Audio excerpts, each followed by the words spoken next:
Hey, what's up? My name is Valver Alo. 25 years old from Bacolod City, and I'm a singer-songwriter. And galing ako sa isang P-pop boy group na Alamat, which is under Viva Records before. Pero ngayon, nag-journey ako as independent artist. So, wala akong label or anything right now. And I have few songs on Spotify also. May mga songs na ako na nasulat. And nagpo-produce din ako minsan. And ayun, tawag dito, ako talaga sumusulat ng mga songs ko. And nag-start yung music journey ko siguro bata pa ako, like elementary.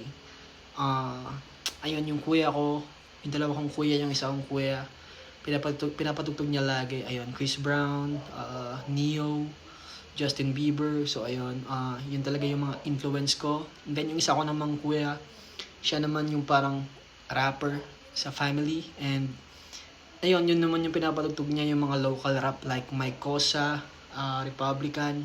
So ayun, parang dun nag-circulate yung genre ko, parang dun na-enhance yung musicality ko. Bata pa lang ako. And then parang gusto ko talagang maging artist. Nasa puso ko talaga kasi naalala ko dati, ayun, elementary pa lang ako. Pagpasok ko ng school, may marching band. And nagsabi talaga ako sa sarili ko, nasasali ako dyan. Tapos sinabihan ko si mama, ganyan, gusto kong sumali sa marching band. Pero hindi pa niya ako pinayagan kasi grade 1 pa lang ako nun. So, yun, to make the story short, sumali ako grade 3 yata, nag-marching band ako. So, hawak ko snare drums. Tapos hanggang sa nung grade 5 ako parang nag-level up. Ganun, naging triple drum na ako. So sobrang tuwang-tuwa ako nun. And then high school, dun naman hindi, actually elementary pala, grade 5, nakilala ko si Justin Bieber. Which is, yun yung parang pinaka-influence ko talaga when it comes to music. Gusto ko talagang parang maging siya, ganun. Siya talaga yung naging idol ko. Parang siya talaga nag-inspired sa akin kung nasan ako ngayon.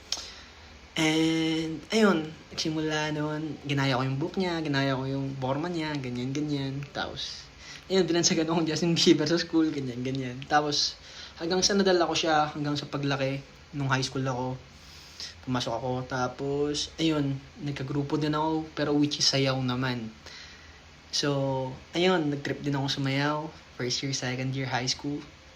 And then, third year, ayun, yung kuya ko gumawa ng parang rap group dito sa amin sa Bacolod. And then, sinali niya din ako. Doon naman ako natutong magsulat ng kanta sa rap group na yun. And then, at the same time, sumali ako sa rap group ng kuya ko. Meron din akong parang boy group dito sa Bacolod. So, ayun. Tapos, yun, senior high school ako. Ano naman, yun, ang dami kong journey actually. Senior high school ako, sa simbahan naman, like instruments naman, naging drummer ako, worship leader. And then, ayun, naging gitara din. Parang inaral ko talaga lahat ng instruments. And senior high school ako, nag-theater din ako, which is sa theater namin, sobrang thankful din ako sa San Agustin, Bacolod, kasi Canlaon Theater Guild. Doon din talaga na-enhance yung confidence ko and yung iba ko pang skills. And ayun, may mga workshop kami, lahat tinatakil namin, acting, singing, songwriting. So ayun, dun talaga. And then, ayun, after nun, naging member na ako ng P-pop boy group na Alamat. And then, eto ako ngayon, tawag dito, nag-journey as solo artist. So ayun, yun yung kwento ko. Sana nagustuhan nyo. Once again, I'm Valfer.